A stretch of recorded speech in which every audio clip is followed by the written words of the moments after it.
How's it going, everybody? Thanks for taking a couple minutes to watch episode 1 of my 2023-2024 trapping season. If you've been watching my channel for, I don't know, a year, 2 years, or 3 years, whatever, you pretty much know what to expect from my channel. And if you've never watched it before, and you enjoy trapping and stuff, I'm not the guy that goes out there and catches 100 coyotes a year. I'll be lucky to catch maybe 6 to 10 coyotes. Last year, I think I caught 5. And actually, I caught 5 all right behind me right here. This is one of my most productive spots. I've been trapping this place for, I don't know, maybe 5 or 6 years. But it always produces year in, year out, year in and year out. So if you want to come along and join me on my trap line, I'll try to catch everything that I possibly can, from fisher to bobcat to reds and gray foxes and coyotes. Maybe even try to catch a mink this year. That'd be really cool. But I'm going to take a couple minutes, show you. I got 3 sets ready to go behind me. I came earlier and I showed this in a video where I came and I put my stakes and my drags. I did that all beforehand so that I can come and I can just put my traps in the ground. So I'm going to get behind me here and show you putting one of these sets in. It rained yesterday pretty much all day, so everything's pretty much mud. And if you trap anywhere, I know in Pennsylvania, New York, through the Midwest, I know we deal with mud. If you don't like mud and playing around in the mud and dealing with wet weather, and you don't know if you want to trap or not, don't even try it, because you're going to be in the mud in the freezing and thawing conditions. Just part of it, you know. My goal this year is to just appreciate every day I can get out here. If I catch a couple critters, that's great, but if I can get out here and look at God's creation every day and just enjoy myself, that's a blessing to me. So I hope you enjoy this episode. I hope you enjoy the entire season. Thanks for coming along. So let's go set a trap. Okay, hopefully I got this pretty well in view here. I have peat moss here ready to bed with. I got grass clippings and everything I dried out in the summer. I'm going to be setting a 550 here. Yeah, I just touched that with my bare hand. I'm not worried about that. The reason I use a kneeling pad is to protect my baby knees, and the same way with the gloves. I wear gloves to protect my hands. You watch, there's a couple top trappers, I think, like Robert Waddell. I don't know if he uses gloves at all, and he catches hundreds of coyotes all the time. He's got to have like dinosaur leather on his hands though. But I should have a stake down in here, hopefully. I know I didn't have to bring a hammer and a stake driver. And I got my stake in there, boy. Mud, gotta love it. Have to expose my stake a little bit here so I can get my trap attached to it here.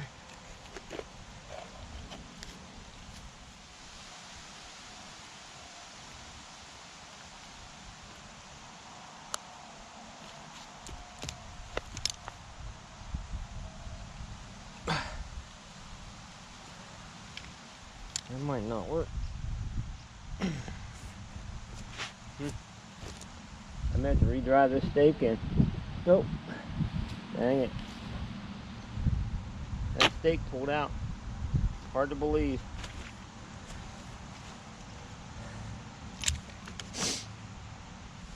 Okay, so here's real life on the trap line. No matter how much I plan and stuff, my wife always says, man plans and God smiles. But I had this stake, I had it pre-driven in here. This is really wet and muddy. I had my stake driven in too far, so I had to dig around it to try to attach my trap. When I went to just pull on a little bit, it literally just pulled right out of the ground. So I had to go get my hammer and my stake driver anyways. So I'm gonna just improvise. I'm gonna turn that into my dirt hole now. I'm gonna dig it back up underneath here. I'm not going down real far because I'm just going to hit straight, it's just straight water right here. So I'm going to dig back in this direction.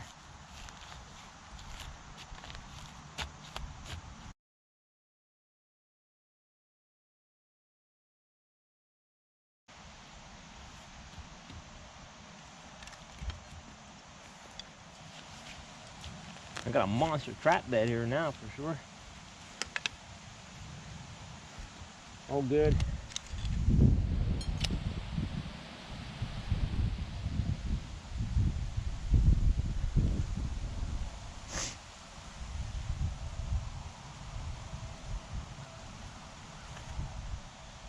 One of my lure sticks here to clean out my earth anchor.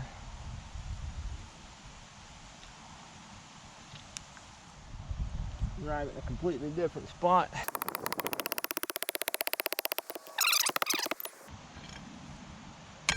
Set that anchor. There we go. All good now. I'm gonna pack this in here a little bit.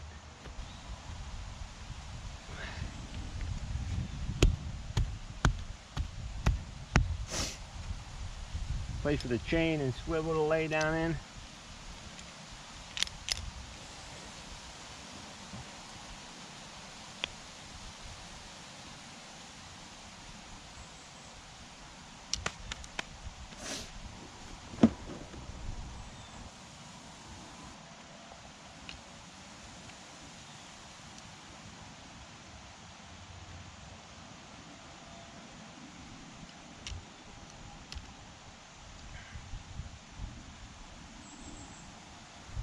I'm just going to pack all around it with that mud, cover it with peat moss, and maybe sprinkle a little grass on it.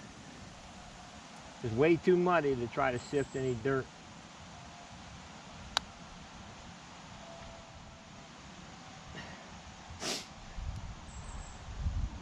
It makes bedding traps nice and easy, really.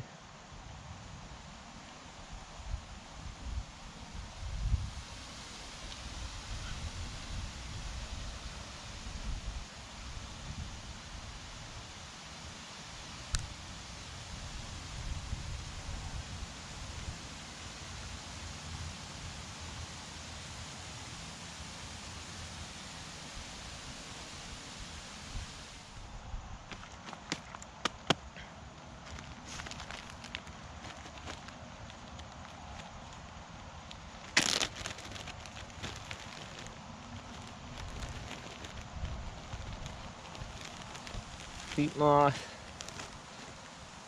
I've never used peat moss very much, but I'm going to be using some this year. I used to always just break out wax dirt even right now. I was always wasting tons and tons of wax dirt.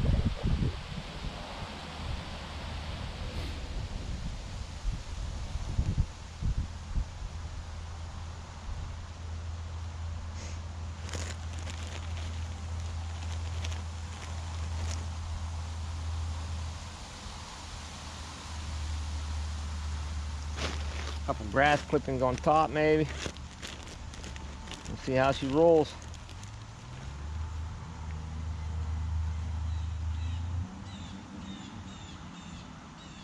Not a bunch, just to break it up a little bit. Well, it looks like quite a disturbance went on here. Putting a couple mud clods here where I'd rather try to force them to step right in this area. I mean, I got mud all over here now. Just the way it happens sometimes. One thing's for sure, if you don't get out and put your traps in the dirt, you'll never know if something's gonna work. Let them hanging in the shed or your garage. You'll never know. So I'm gonna bed 2 more traps right in this area and bait them up and show you what it looks like in the end. I'm gonna be using some Dobbins bait solution and some that I got from Ryan Wilson Wildlife Solutions. I've used that Dobbins bait solution quite a bit. I know it works pretty well, but I'm gonna give this a go to start with. I got 3 of his baits, but I'm gonna try this one right now. It has this is the one with the really interesting smell to it. Sort of sweet almost. But I'll be using some of that too. All right, I'm gonna get these other traps bedded and then we'll get back at it. All right, did that go as planned? Not even close, but I got some sets in, that's what's important. This is the one that I started on, and of course it went south where I was trying to video, but hey, that's what happened, you know. I got my hole dug in, I got some bait back in there, I got Dobbins bait solution in here, and I got my trap bedded as well as I could. So this is basically a dirt hole, and over here, this is gonna be another dirt hole, but that hole is, I'll show you right here, it's full of water. So I turn it into a compass set. I got some of Ryan Wilson's bait in the 2 diagonal holes this way, and then I got like a couple gland lures in diagonally here. So basically that trap is just wedged in there with a screen on top and then just a few grass clippings on top of the screen. This is actually the nicest place for a critter to step around here. We'll see what happens, you know. Over here, I basically got just a basic urine post set. Got a stick about 8 inches long with just a little bit of red fox urine on it. Traps bedded with just peat moss and stuff over there, similar to my first one. And then out there, I'm not sure if you can see it. I'm hopefully you can see the tree coming out. Any critter coming along this field edge, they don't have to go around that tree, but it's just the easiest path of travel to go around it right now. And off to the right here, about 10 feet from the end of that tree, about a week or two ago, I buried a clump of grass. Not buried it, but I stuck a higher clump of grass there. It sort of stands out from everything else. Got a little bit of urine and a little bit of gland lure on there, and a trap bedded in front of it. That trap bedding went way better than the first one too. So the one I tried to film was not good, but the other 3 went pretty well. So I got 4 traps in this field. I'm gonna get a few more traps in today. I'm not trying to pound in 40, 50 sets or anything. I'm not a long liner. I mean, if some of the guys that watch my channel, you know I have a disabled wife at home. So I don't go far from my house. I gotta be there for her if she needs me. That's far more important than trapping, but I still like to get a few sets in the ground. All right, I'm gonna get a few more sets in today, and I'll probably film 1 or 2 days of checking. Hopefully I make a catch. If not, I'll just do a video of empty traps. Well, here's my first action of the season, and my guess is more than likely deer. The trap is just fired, pulled straight out of the bed. No cat circle, no, well, guess there's a little bit of hair right there. There's a tiny bit of hair there, but not enough for me to identify. I'm not that good.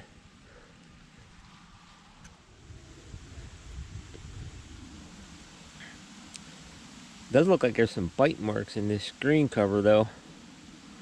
Hard to tell what it was. Could have been a raccoon, who knows what. Oh well, I'll get this rebedded Sunday morning. Gonna get the rest of my traps checked and get off to church this morning. Morning everybody. It's a little bit before 7, probably 6:30.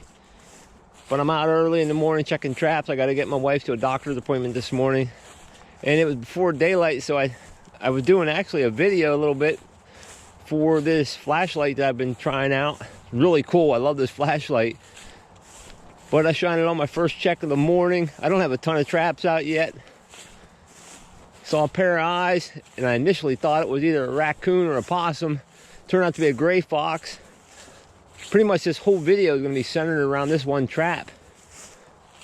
I showed setting this trap. I showed it set off yesterday. And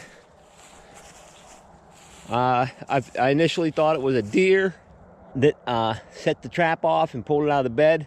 But then I found a pan cover and found teeth marks in the pan cover. Reset it yesterday. And I caught this critter on Dobbin's bait solution.